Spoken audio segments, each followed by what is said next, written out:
Armada Book for Chapter 5 The Last Emperor Part 1. Manpat was talking to Akenpat and Kassenpat at the palace when Moltemann entered. Moltemann greeted, "Your Highness, good to see you." Two cloaked Macs were following him. "Father, we would be having the elections tomorrow, and in 2 days I will step down as part of the agreement we signed last year. The aliens will appear and tell us that they see that we have complied with the agreement, and they will invite us to sign an armistice with the Talonauts and Datuans. This will lift the embargo on all our space travel, and I would leave in a royal ship with Kassenpat to the holding planet to free all the other Tosban prisoners in the holding planet. As we launch towards the holding planet, our ship explodes in front of thousands of Tosbans in one of the major cities. Now, here's where you may not agree," Akenpat said and looked at Moltemann. Moltemann nodded and, "Your Highness, we took the liberty of getting the real Tosban Emperor and his Armada leaders. As you know, the people we replaced were imprisoned in a different holding area with very high security but nearer the capital, so we can beam them in. This way those returning Tosbans from the other holding planet would not know where their emperor was in all this time.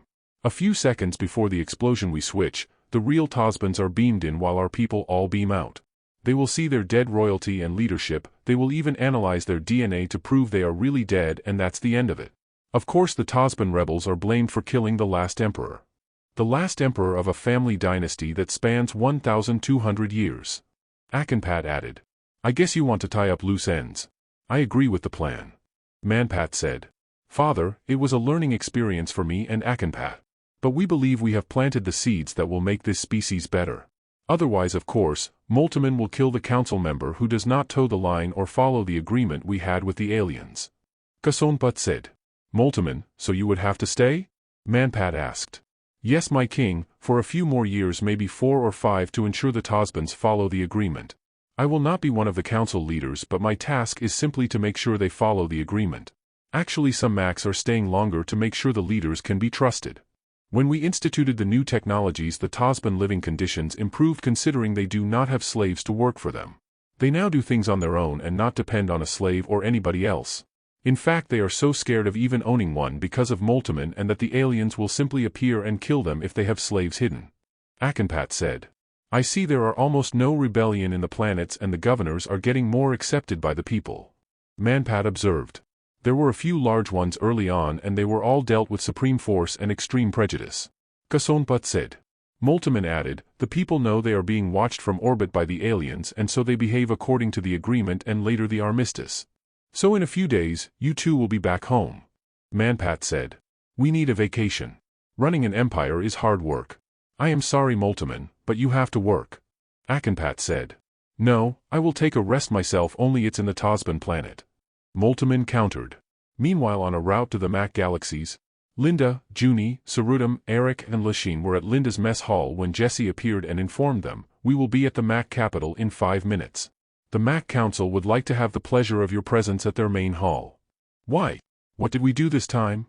Linda asked, surprised. "Maybe they'll explain the mission to us," Lachine said. "It could be fun. You two have not been to the capital, so it would be a nice change of scenery. We would be getting something like 1,100,000 technicians, infiltrators, taggers and 20,000 scientists from several species. They are also attaching 10 supply ships with a crew of more than 50,000. Eric said. "Why so many scientists? And 50,000 supply crew for 10 ships? Sarudam asked, perplexed. Eric explained, "We are always short of eggheads, so better more than less. The Macs love to always get involved, so our supply ships are their backdoor to get into the Armada. The supply ships really only needs a crew of 5, but they love to be called supply technicians and inventory specialists. The crew are Macs, Norsets, Intkis, Talonauts and other alien groups as well." After a few minutes they beamed into the main council hall, and in front of them were Gilkin and some 8 other older Macs behind a C-shaped table. Gilkin exclaimed, "Greetings Eric, Linda, Lachine, Sarudam, Junie, Kielmil, Nick, Pia, Rebecca and company of ship commanders. The council is honored with your presence." Linda looked at Eric. Gilkin proceeded to introduce the Mac Planetary Council. As they were introduced, each member shook the hands of Eric's people one by one. It took a while for the council members to personally congratulate each of Eric's party. Gilkin added, "We would like to formally thank you Linda, Lachine, Kielmil, Nick and Pia for your role in repulsing the 4,200 ships and transferring the 2,000 enemy ships intact to the Mac planets. The council had a motion to formally thank you by providing you with your own special ships. We have built these unique ships using the more advanced shielding and energy source. These are 10% faster than Andrew's ship. These ships are bigger than your regular Armada ships but 20% smaller than Andrew's, so it's like halfway. They carry more firepower, a better data system and better amenities for the commanders and crew. Ambassador Gilkin, we don't want them, thank you. Eric said, uninterested. Everybody looked at him. Eric, you cannot say no, you get them or you get them. That's it. Everybody laughed. We also developed and made special sciences ship for Rebecca and Rabina. But since Rabina's not here, then we will just deliver it to her. Don't tell anyone, but Zenny Riz and Bill Reel gets their own ships too. Why did I deserve the ship, Ambassador Gilkin? Rebecca asked. Ellie has a slightly bigger one, so as GX2 and GX3, you and Rabina deserve your special ships too. And besides, you came out with the plasma weapon systems with Rabina and Ellie.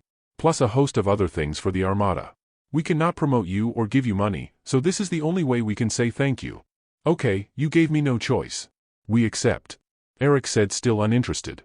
Linda and Lachine were shaking their heads. Gilkin smiled, that's what Andrew would have said. Anyway, we have prepared a small banquet for you to honor your arrival. Gilkin motioned them to the next hall. The next hall was much larger than the main meeting hall. It extended to an open area where tables and chairs were laid out as far as the bank of the river. The food tables were on either side, and they saw that their crew members have started to beam down in groups. They were then ushered to the tables. It's a good thing we have less crew members with us. We may not all fit here. Linda commented. Don't worry, these tables extend all the way to the next building, tracing the riverbank. Gilkin said. Each council member sat on a large table for 20 people so they can talk to the crew personally. Gilkin sat with Eric's group. I know you are excited to see your new ships. They have been painted with the names of your ships and your AIs are now transferring themselves. Your crew will transfer by nightfall. Ambassador Gilkin, you have to understand we have to leave as soon as we get our new crew. We cannot party for the next 7 days. Eric said. Lachine exclaimed in shock, what, the party will be for 7 days? She looked at Linda. Normally. Linda said. Hey, I don't mind. Sarudam said. Junie interjected, I like parties. And this is my first 7-day Mac party. Who am I to not like it? Gilkin turned to Sarudam. Sarudam, we have 2 other special ships. Would you like to have these 2 and give one to Manpat as a gift from us, and if you like, you can have the other one for all your good service to the Armada. We realized you do not have your own ship and you did not accept Andrew's offer to have your own ship. Sure, I can take one for Manpat, Ambassador. Normally, I like to float around, move around the ships and not have my own ship. This way I learn all aspects of ship operations, missions and even technical things. I also get closer to the mission crews. But absolutely, I would be honored to accept it. Junie, would you like to have my ship? Eric said. Sure. I am not so sure I have earned it though. Junie said. Gilkin butted in, believe me Junie, you have earned more than a ship. You have earned the respect of the Mac galaxies. Sometimes I wonder how Andrew can hit the bird right on the head with taking you on board as part of the Armada. It was Reek's idea and Roger supported it. Eric said. Gilkin motioned them to the food tables and they got their own favorites. Afterwards they sat with Gilkin in a table near the food tables. Wines and brandy appeared with crystal glass. What happened next was the start of a Mac party to celebrate a real event, so it was a real celebration and not a celebration celebrating an event unworthy of celebration, which they often do. It also became a chore for Eric, Linda, Lachine and Rebecca to make sure they can leave in 3 days. Lachine could not understand the Mac penchant for parties. In fact, this was the first party she has ever attended in her whole life, and it was even being given for her and her friends' honor. And it was for 7 days. It took her a while to get into the flow. Linda held Lachine's hand. Look Lex, sometimes you have to accept these things as part of the job. Relax a little bit before going to war. Look at the Norsets, their work as drone crew stresses them out no end. This is partly because they are perfectionists in their job and partly because of the length of time on the consoles. Here they can relax and for a few days get all the work out of their system. It's also a chance for other species to bond with the others under party conditions. Besides, watching drunk Norsets is a treat, as you will see. Eric pulled Rebecca beside him as he sat beside Lachine. Rebecca sat beside Eric. He then started to explain, Rebecca, drinking is not mandatory, you are not obliged to party like the Max, you may retire whenever you like. I just go around talking to people, sometimes just listening and sometimes joke around with them. He explained that he believes that the parties allow him to get to know his people personally, gets him more attached and attuned to their world. It is also in these parties when his people bring their professional guard down and so he can peer into their feelings. Then he looked at Rebecca and said, "Rebecca, remember that all work and no play makes Jack a dull boy." He then started to pour wines into the crystal glasses. "Do you know these glasses are made of diamond?" Eric asked. "Eric, thinking of what things are made up is my job and it makes you a dull boy." Eric laughed. "That's a good one. I think this is one of those things I have to learn. You know, I have never attended a party in my whole life. I don't know what they are and how they do them. It may seem sad, but I was born into a life of war. I will start with your advice, Eric, Linda," Lachine said. And with that she stood up with her wine and went around and started talking to people. Before midnight Lachine called her AI and asked to be beamed to her new ship. "Welcome to your new ship, Lachine," Reedon greeted. Lachine was drunk and fell asleep on the chair. Reedon got a body and carried Lachine to her quarters. He laid her on her bed and covered her with a blanket. The next day Lachine woke up late with a hangover. She asked Reedon for a glass of water and she drank all of it. Reedon just stood there and the Max took the liberty of providing new GX uniforms for you. They also bought the clothes and shoes you wanted to buy but was not able to because you did not have the money. He moved to show her the walk-in closet of clothes and shoes. Reedon added, "If you do not need anything else, I will leave now." Lachine nodded.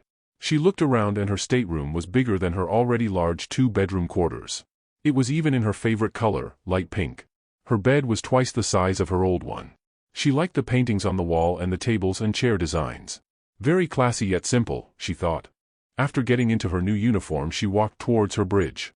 The ship design was even simpler than her old ship. They have designed it like Andrew's ship. She found the bridge to be even simpler than Andrew's though. The Max probably realized what happens in the bridge. They added a 10-inch wide bar beside and behind the captain's chair so the people in the bridge standing can watch the floating screens leaning on them in comfort. There was a meeting table and plush sofas and chairs further back. The walls were metallic with crystal inlay. Up front was an open window made of diamond where you can see the stars directly. It then turns into a screen as needed or a blank wall. There were no consoles except a few buttons on the captain's side armrests. "Can you call my sister please, Reedon?" Her sister appeared working at her desk. "Hi Lex, what's up?" Lachine began by telling her about the party the Max gave for her and her friend's honor. Then she got excited about her new ship. "Imagine, sis, they made a ship for me." Then they talked for the next 2 hours until she realized it was almost midnight in Sonia's planet while she just woke up in hers. "Sis, you better go to sleep, it's midnight and you're still behind your desk." Sonia felt tired and agreed. "Reedon, have our old crew settled in already?" "Yes, I beamed each of them to their quarters. They are all awake by now. After they settle themselves in with their personal items, they will go down again for lunch. Several hundred dignitaries from the Max planets are coming over to meet all of you down at the hall." "How about the new crew members, are they settled in already?" "Yes, their assignments have been done and their personal items have been in the ship before we arrived. They added 400 humans from Earth, 1,000 Max, 1,000 Norsets, 1,000 Inkeys, 300 Dugnog, 300 Marantais, 200 Lanin, 400 Talonauts and 200 Bofengs to our 200 crew, bringing our people except you to exactly 5,000 people." Linda beamed in. "Hi Lex, how'd you like your new ship?"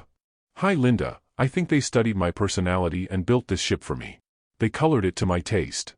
"Yes, isn't it incredible? They got my color too and the paintings were to my taste. Our data processing capabilities are almost as powerful as Olive's. We also have the new double shields," Reedon said. "What double shields?" Linda asked. Reedon explained, "The shields are really 2 layers, one is a time warp field around the ship and underneath the time warp fields is our regular shield which hold the time warp fields in position. Nothing can pierce the time warp field. A laser of light will get stuck in the fields and our shield pushes it out as we move by manipulating the multiple layers of time warps. That's so incredible. That means we can just go in there and fight toe-to-toe." "Wait, doesn't the shields take a lot of power?" Lachine asked. Reedon answered, "Yes, but power has never been a problem for our ships. We have more energy capacities compared to the old ships. This ship was designed and built with technologies from the Norsets, Inkeys, Bofengs and the Max. The Norsets and Inkeys are building similar ships and ship modifications for the Armada." "What about the rest of the ships in orbit? How about Andrew's ships?" Linda asked. "The installation of the new shield modifications have started the moment we arrived. They will be done in 3 days. As for Andrews, they probably received their modification kits together with the technicians 10 days ago and be done by now," Reedon explained. "So we really have to stay another 3 days." Lachine sighed. "The council members wanted you to meet some of the dignitaries at the main hall." Reedon, tell me whatever happened to the 2,200 ships we sent the Max? Linda asked. The same as what happened to the 2,000 ships sent earlier by Billy. After studying them, they dismantled and recycled them into whatever they like your new ships. Their manufacturing capabilities are the same as the Norsets and Inkeys, so you can expect similar ships. A few days later, at Eric's bridge, the commanders were meeting on how to deal with the ships. First of all, we have to expand the extent of our intel or knowledge of these alien groups so we can formulate some assumptions. Eric said. Why don't we split the Armada? I know you want to go to the alien homeworld, so you go ahead and gather intel, then talk to them or whatever. Linda suggested. Am I that transparent? Look, Eric, I know how you think. That's fine. I think you should go and get to the bottom of this. From the intel we gathered from the Tosban ships, these aliens are called Libchers or Libidimurs. They are entirely black.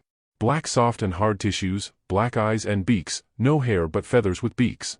They have long rough arms and long jagged legs. They are like the bird species Lachine encountered in the slave planets. Kristen said. Maybe the same species of slave traders. Lachine said. Kristen continued, the intel we got from the Libcher ships in the slave planets showed they are aligned with the Tosbans and Datuans in slave trading.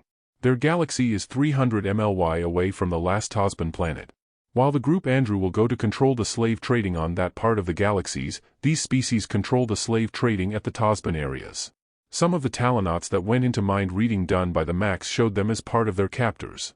Kristen added, Manpat's son staged a dramatic staged exit 2 weeks ago. They were on their way to free the Tosban prisoners from the holding planet when their ship exploded due to a bomb set off by rebels. They switched the real Emperor and his people and they beamed out seconds before the explosion. Wow, that's so dramatic. Sarudam said. They were supposed to free the prisoners since this was part of the agreement that after holding their first election of leaders, they can now free the prisoners. With the bombing of the Emperor's ship, the rebels have done the worst for their people because now the prisoners could not get home as planned. They have recently launched several ships to carry the prisoners home. It will take them 3 months to completely transfer the prisoners back to their home worlds. Kristen said. Wait, the Libchers know the prisoners are already free to go home and they know the Emperor was killed doing this. What would be their reason to go to the planet? Eric asked. To recruit people. Lachine said. A bunch of pirates are on a recruitment binge. I would suggest we observe from a distance. Linda added. I agree, but we have to go to their homeworld and see what's up. Eric said. So we'll split the group into 2. I'll go General Joyce. Nick said. Fine, Pia, you're with us. Eric said. I'll go with Linda. I want us to pass by Manpat and talk to the guy. I have to deliver his ship anyway. Right, you will have to go with Linda and Lachine, Sarudam. It would be too out of the way for us, when we can just go straight to the Libcher galaxies. I'll take 200 ships with me. That's what I said. Sarudam said. He wondered why Eric would repeat what he said, but then he also felt it was a confirmation of a task. The best area to split would be reached tomorrow at noon. Kristen said. So we'll all split tomorrow then. I will take the Armada towards Manpat's palace to deliver the ship and see what they know about the pirates. Linda said.